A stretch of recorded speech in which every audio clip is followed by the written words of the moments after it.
Powered by Northeast Factory Direct. Great furniture, amazing prices. All right, once again, 19 First Alert Chief Meteorologist Jason Nicholas is here. We spoke about this yesterday, and you'll probably speak about this for the rest of the week. Yes, the heat is there, but it's generating a lot of these pop-up storms. And today, we've got received a lot of rainfall. Well, again, dew points are in the 70s. There's a bunch of moisture in the atmosphere. You get one little trigger, and all that moisture comes riding down in the form of very heavy rain. We hit 93 before the rain started, so another 90-degree day. Now we've had 3 this year. We had 2 all of last year. That's incredible. And we'll likely probably add to that.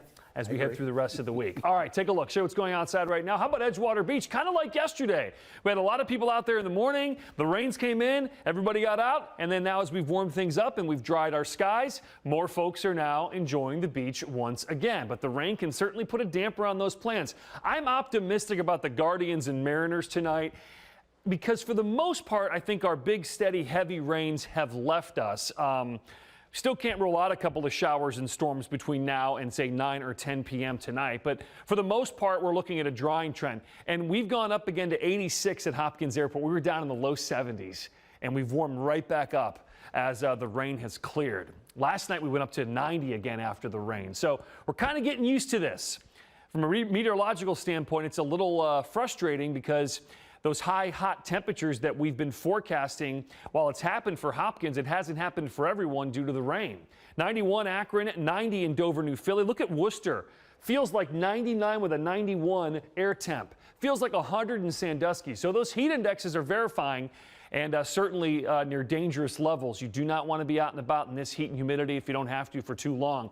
Right now, greater Cleveland is drying out. A little sprinkle there northeast of the city. Also some showers up and down 90. We've had video out of the Madison area showing some significant flooding in northeastern Lake County. We still have that flash flood warning in effect, and then a whole bunch of rain and thunder, kind of what's left of what pulled through greater Cleveland. Now moving off into eastern Ohio, showers and thunderstorms there. But you can see for the most part, things have quieted down. We have one little cell here north and west of Worcester. We'll have to watch this, and we'll have to watch any area that's getting sunshine for some of these storms to still fire up, though we are looking a little drier now than, say, a couple hours ago, certainly. So still can't rule out a few storms tonight. Heat advisory in effect for the rest of the week. Those areas in pink indicate excessive heat warnings in and around Pittsburgh and Toledo. Heat advisory everywhere, basically to our north and east through Friday. Notice all this heat, this humidity. It is causing showers and thunderstorms here to develop. Heat dome is the big story, though. This is still going to dominate our weather for the rest of the week. It's not until the upcoming weekend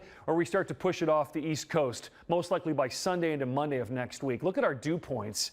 How much moisture is in the atmosphere? Well, a lot of it. That's why all these rain showers that we've been tracking and the thunderstorms have included a whole lot of rain being kind of drenched out of the atmosphere, almost like kind of squeezing a sponge, the water out, but then the water gets right back in because of how moist the atmosphere is. Take a look at First Alert Future View. Again, not a lot of action here between now and 10 p.m.